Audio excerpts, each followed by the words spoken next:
Radio Vissou. Radio Vissou. Votre web radio locale. Bonjour à tous, bonjour Patrick. Bonjour Roland. Bonjour à Yves qui est à la technique également, mais qui ne parle pas aujourd'hui. Alors aujourd'hui, le sujet que tu as choisi de traiter, c'est un personnage qui est universellement connu, on peut dire, mais sur lequel il y a beaucoup à dire parce qu'on voit peut-être que le côté hagiographie, dirons-nous, il s'agit de Pasteur, Louis Pasteur. Louis Pasteur.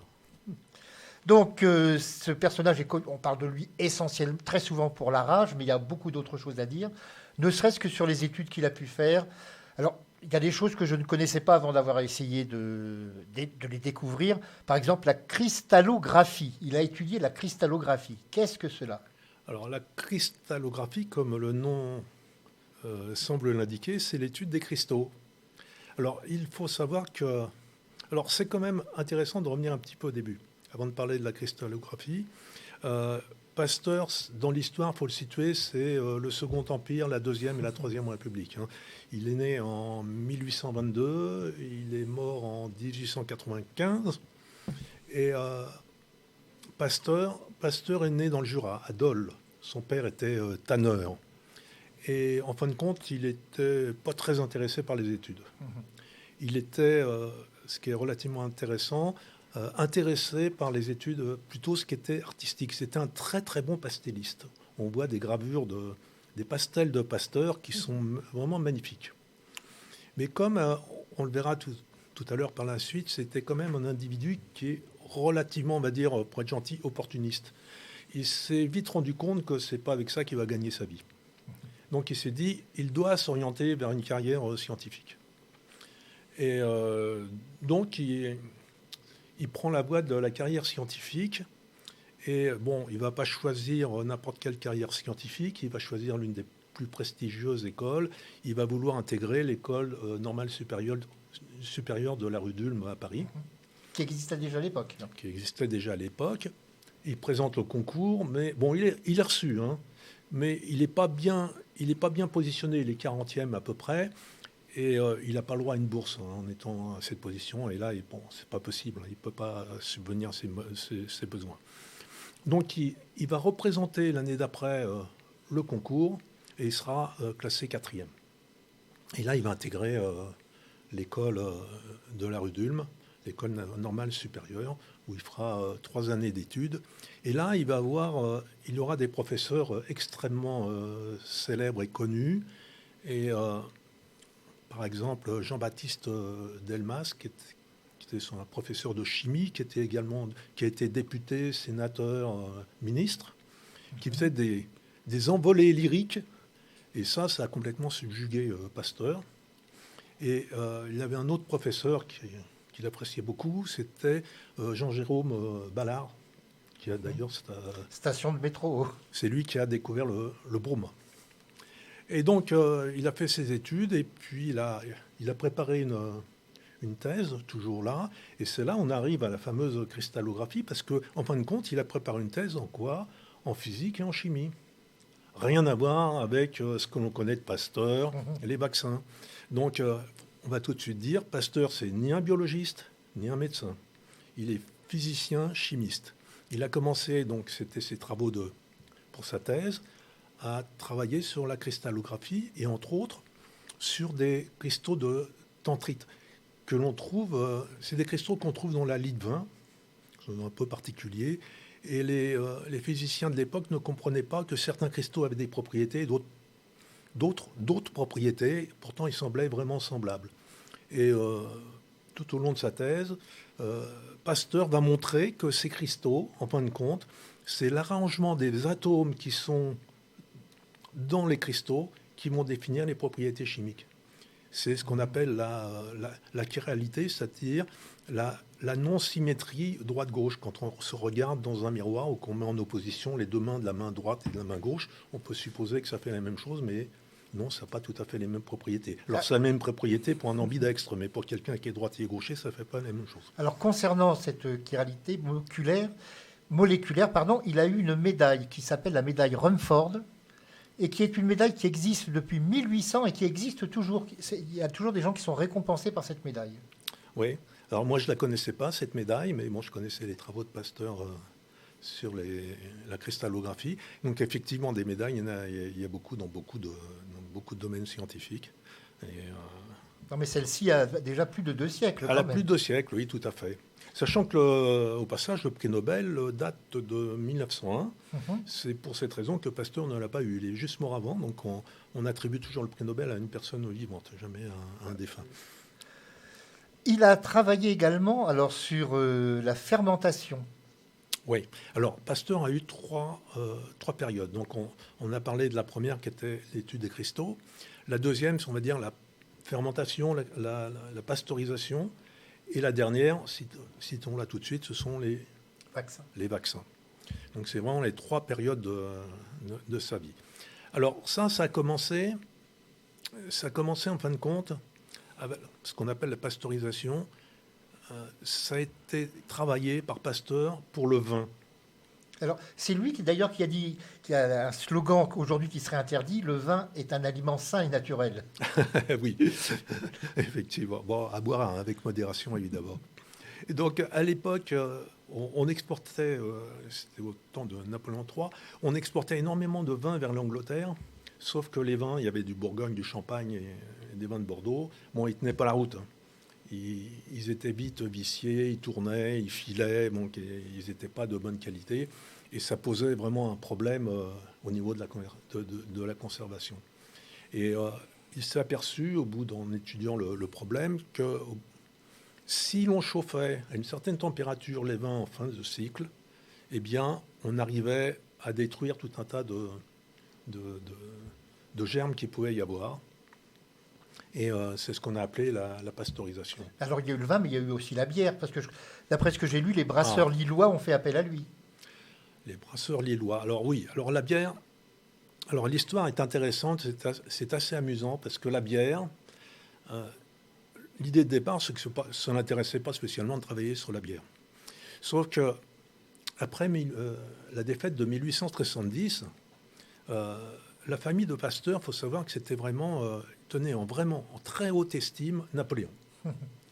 Et la défaite a été pour lui une humiliation sans nom. Et tout ce qui venait de l'Empire prussien et puis après de l'Allemagne, c'était un repoussoir. Donc, c'était pas possible du tout. Donc, voilà, il fallait faire de la bière quelque chose meilleur que le produit des Allemands, des Prussiens. Donc, il s'est attaqué à la bière et justement, donc, avec le même principe qui a été appliqué de pasteurisation en fin de cycle, d'éliminer tout un tas de problèmes. Même l'anecdote, c'est que le brasseur Carlsberg, bien connu, le Danois, était tellement heureux de la découverte de Pasteur qu'il lui a fait graver un buste dans le marbre. ce qui était assez amusant. Il a travaillé également, alors c'est encore quelque chose de diversifié, sur les maladies des vers à soie. Voilà, alors ça, c'est l'un de ses professeurs de l'école normale, donc Jean-Baptiste Dumas, qui était du sud de la France. Et il voyait que les vers à soie, bon... Alors, il faut savoir que le ver à soie, la production de soie en France était très importante. C'était, je ne sais pas, 10% de la soie du monde. Et donc, il n'y avait pas de tissu synthétique, en plus. Non, il n'y avait pas de tissu synthétique, et c'était vraiment une production importante pour l'économie. Donc, Dumas a fait appel à Pasteur. Donc, Pasteur a été voir ce qui se passait pour les vers à soie. Alors, aujourd'hui, on dirait qu'en fin de compte, ce qu'il a trouvé, c'est du bon sens. Mais il a mis 5 ans quand même pour le découvrir. Alors, il a étudié les vers à soie et il s'est aperçu qu'au bout de 5 ans, que les vers à soie avaient deux maladies. Alors, la première, c'était la pébrine et une autre maladie qui était liée... alors, la première, c'était les papillons qui transmettaient à leur descendance quelque chose qui était mauvais, des œufs mauvais. Et la deuxième maladie était liée aux vers, aux déjections des vers, qui donnait une deuxième maladie. Alors, ce qu'il a dit, aujourd'hui, on va dire que c'est du bon sens. Il a dit, pour éliminer la première, on va faire du grainage, donc on va trier ce qui est logique. Oui. Ce qui est logique. Et après, pour la deuxième, comme c'est des déjections, on veut utiliser simplement des règles d'hygiène un peu plus rigoureuses. Ce qui a permis de régler le problème. Ce qui est déjà pas mal, effectivement. Alors, nous allons parler. Alors, parlons aussi de quelque chose d'important pour l'époque, surtout par rapport à la religion, je crois. Il a réfuté la génération spontanée. Oui. Alors, il faut peut-être expliquer ce qu'est la génération spontanée. Alors, la génération spontanée, c'est-à-dire que tout ce qui arrive sur Terre, c'est pas l'œuvre d'un mécanisme particulier. C'est comme ça, ça émerge comme ça. C'est presque divin, donc. C'est divin. S'il y a des girafes, c'est qu'elles sont comme ça. C'est pas Darwin. Hein, c'est pas la. Ça émerge comme ça. Et la génération spontanée était très appréciée de l'Église parce que c'était une explication de l'existence de Dieu.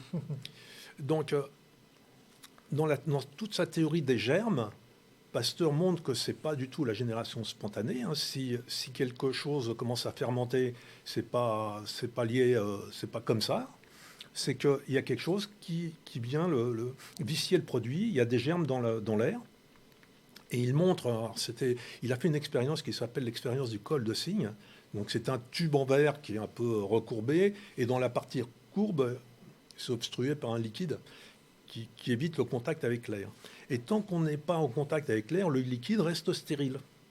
Et à partir du moment où on vide le sas, eh bien, la stérilité n'est plus là et le liquide commence à se vicier.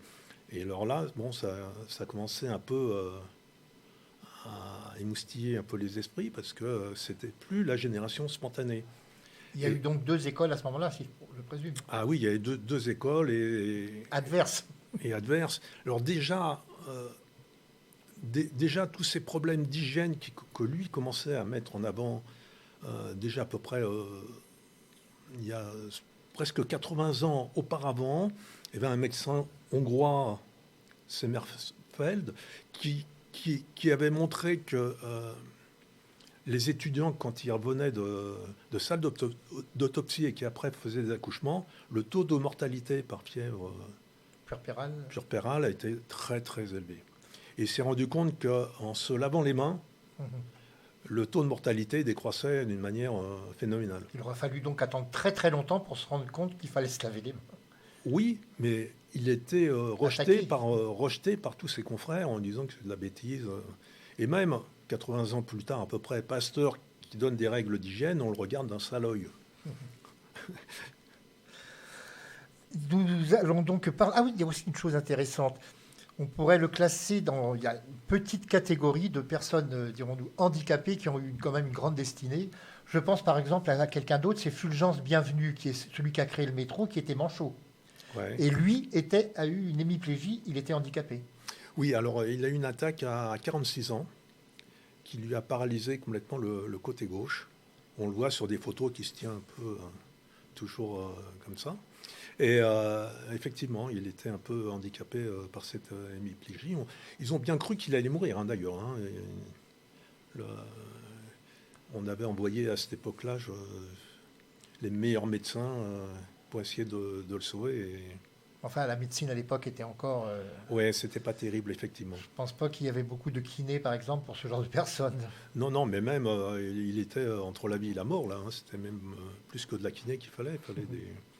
Alors, je ne sais pas si c'était un AVC ou un accident de ce type qu'il a fait, mais bon, c'est effectivement problématique. Alors, comment en est-il arrivé à s'intéresser à ce que les vaccins peuvent éviter?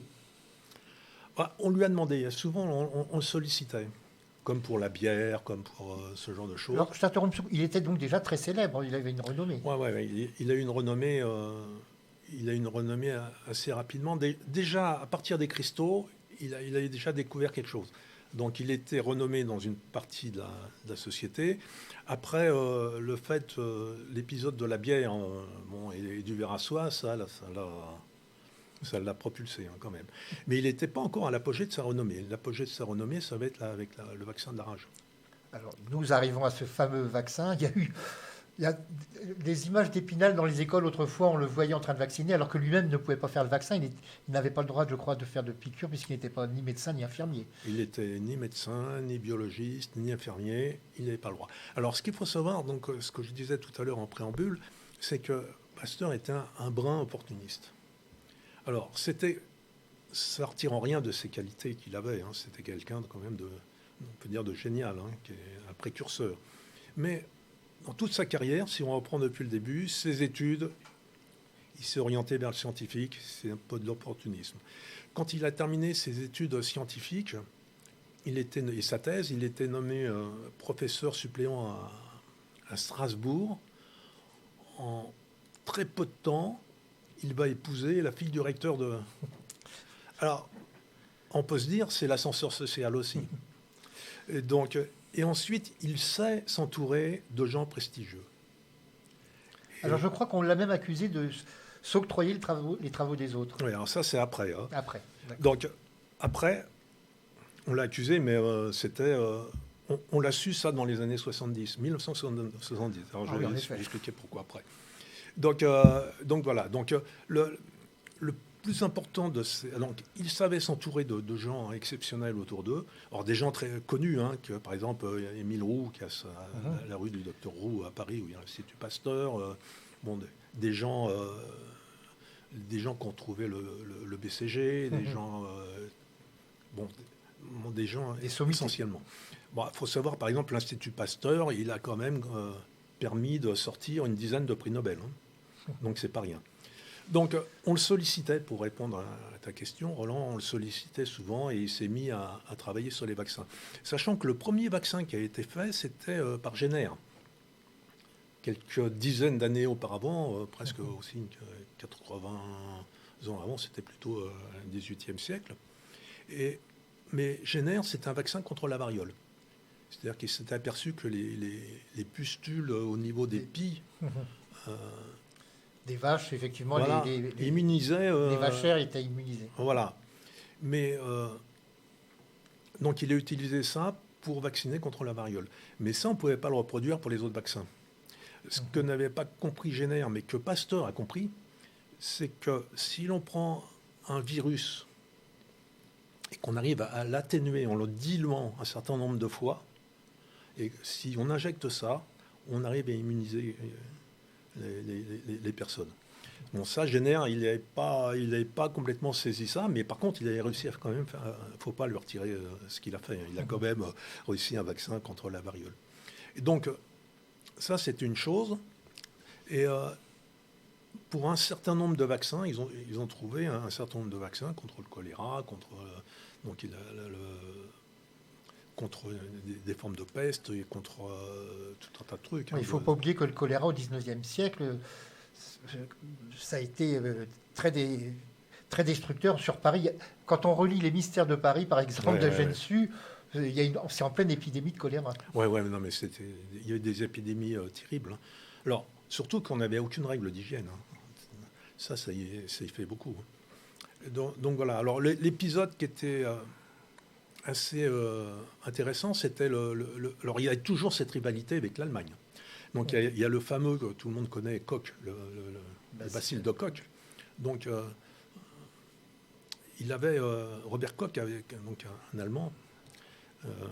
À cette époque-là, c'était encore peut-être la Prusse d'ailleurs. Lui, il a fait des travaux sur le bacille de Koch. Il a eu le prix Nobel hein, d'ailleurs pour ça. Et Pasteur, voyant ça, il a commencé à dire que tout ce que faisait Koch, c'était de la bêtise. Simplement parce qu'il était prussien. Ouais, exactement. Prussien, ouais. Donc, mais c'était vraiment des noms d'oiseaux. Au début, Koch, il n'osait pas trop répondre parce que Pasteur avait quand même une certaine aura internationale. Mais le ton avait monté très vite. Donc, Pasteur a refait ses études, ses recherches à lui pour arriver au même résultat que Koch.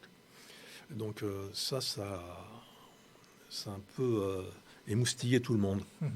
Donc, ensuite, il y a eu ce fameux problème de la rage. Donc, il travaillait là-dessus. Alors, en fin de compte, curieusement, contrairement à ce qu'on croit, la rage n'était pas très répandue, mais elle faisait une peur bleu à Ça, tout le c'était monde. des douleurs très, très importantes. Voilà, et puis ça faisait très peur, mais bon, il n'y en avait pas énormément. Et donc, il était en train de mettre au point ce vaccin contre la rage quand il a eu la visite d'une maman et de son enfant, Madame Mester, alsacien, les deux, qui sont venus implorer Pasteur, parce que tout le monde savait qu'il faisait des études sur la vaccination contre la rage. Et lui, Pasteur, dans un premier temps, bon, il a dit non, je ne peux pas, c'est pas encore au point. À côté de lui, il y avait Émile Roux, qui était, lui, un médecin. Il dit non, on ne peut pas, c'est pas possible. Et la maman a tellement insisté que, bon, parce que Pasteur, il avait quand même ce côté, bon, on décrit un personnage opportuniste, mais il avait un esprit de famille quand même. Il aimait sa famille. Alors, au passage, il a eu 5 enfants. Il y en a 3 qui sont décédés. 2 de fièvre typhoïde et 1 d'un cancer du foie. Mais il a toujours été très, très proche de sa famille. Donc, il avait un esprit familial. Pour lui, la famille, c'était important. Donc, il a fini par succomber aux implorations de la maman. Et il dit, bon, je vais vacciner. Émile Roux, à côté, il dit, non, c'est pas possible. Il dit, moi, si, je vais le faire. Donc, il a demandé donc à Émile Roux, parce que lui ne pouvait pas vacciner, comme tu le racontais tout à l'heure, et il n'avait pas le droit de toucher une aiguille. Donc, il dit, on va le vacciner. Mais là où on voit le côté un peu pervers de la chose, c'est il s'est dit, ouais, mais je le vaccine, là. Il n'a aucun symptôme pour l'instant, cet enfant. Peut-être qu'il n'a pas la rage. Donc, pour savoir si mon vaccin marche, il faut que je lui inocule la rage d'abord. Donc, il a inoculé d'abord la rage au jeune Mester pour ensuite lui envoyer son vaccin. Et heureusement, ça a fonctionné. Ça, on n'en parle pas souvent. On parle simplement de la deuxième partie. Alors là, le côté éthique, oui. le côté éthique, il n'est pas là. Hein. Donc, et heureusement, ça a fonctionné. À partir de ce moment-là, il a eu une aura vraiment internationale.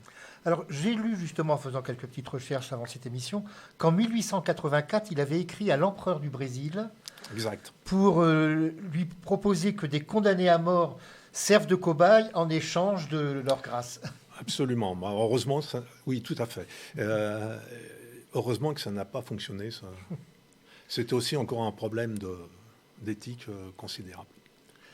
Alors, on a vu, alors ce que je racontais, c'est que tout à l'heure, par rapport à tous ces problèmes et ce que tu mentionnais, des choses qu'il empruntait peut-être aux autres, Pasteur avait le bon goût de tout écrire dans des carnets. Donc il devait avoir, je pense, à peu près 146 carnets à sa mort, et avec la consigne de ne pas les ouvrir avant 100 ans. Et ses fils et petits-fils qui en ont hérité, donc le petit-fils... Il y a la famille Pasteur, Valérie Radeau, c'est la famille de Pasteur. Voilà. Donc, un de ses petits-fils, en 1971, en a fait don à la Bibliothèque nationale de France, avec la consigne de l'ouvrir que quand lui allait mourir. Donc, c'est vers ces dates-là où on a commencé à ouvrir les carnets de Pasteur. Et là, on a découvert qu'il avait fait pas mal d'emprunts à pas mal de gens. Alors, ça ne retire en rien. C'est-à-dire que utiliser les travaux des autres, c'est tout à fait possible, mais il faut les citer. Bien sûr. Voilà. Donc, mais lui, il avait un tel orgueil et il ne pouvait pas dire que... à l'époque, on ne pouvait peut-être pas encore déposer un brevet ou autre. Voilà. Donc, par contre, on pourrait dire, bon, je me suis appuyé sur les travaux de... simplement. Mais là, non, il en a peut-être profité, le fait que les autres ne puissent pas déposer officiellement, peut-être... Aussi, oui, ça c'est possible. Donc il y a plein de choses comme ça. Donc après la vaccination contre la rage, il a eu une telle aura internationale qu'il a fait une espèce de conférence internationale où il a lancé une souscription. Et c'est là où il a pu lancer, ça a marché comme feu de Dieu, et il a pu lancer la construction du premier Institut Pasteur. Alors, justement, je voulais que nous parlions comment est né l'Institut Pasteur et ce que c'est devenu. Maintenant, c'est énorme. Alors, c'est devenu... Alors, de son vivant déjà... Alors, il voulait que ce soit quelque chose de privé pour avoir beaucoup plus de souplesse et fonctionner que par des dons. Donc, c'était lié donc, à cette souscription. Et ensuite, ça s'est étendu dans le monde entier. Il y a une vingtaine d'instituts Pasteur à travers le monde qui fonctionnent. Et alors, ce qui est assez amusant aussi, encore pour l'anecdote, c'est que Pasteur avait un neveu, Adrien Loire, qui l'a embauché comme petite main, qui était un scientifique qui était pas mal d'ailleurs, et qui a fondé certains instituts dans le monde. Et c'est aussi un joli cœur. C'était l'amant de Sarah Bernard. Ah, quoi qu'elle en a eu beaucoup. Elle en a eu beaucoup, voilà. Donc... Et parmi eux, il y a eu ce garçon. Alors, on peut également dire que ce fameux Joseph qui a été vacciné n'est mort qu'en 1940. Il était gardien de l'Institut Pasteur. Oui. Oui, il était redevable pour certaines personnes. Et je peux donner une petite anecdote littéraire. Sacha Guitry a fait une pièce sur Pasteur. Et un jour, il y a un vieux monsieur qui est venu le voir, le féliciter dans sa loge en lui disant « Je suis Joseph », celui justement dont vous parlez dans la pièce. Oui, il est... C'était vraiment passionnant de parler de Pasteur, parce qu'il y a beaucoup de choses que tu nous as apprises aujourd'hui à son sujet.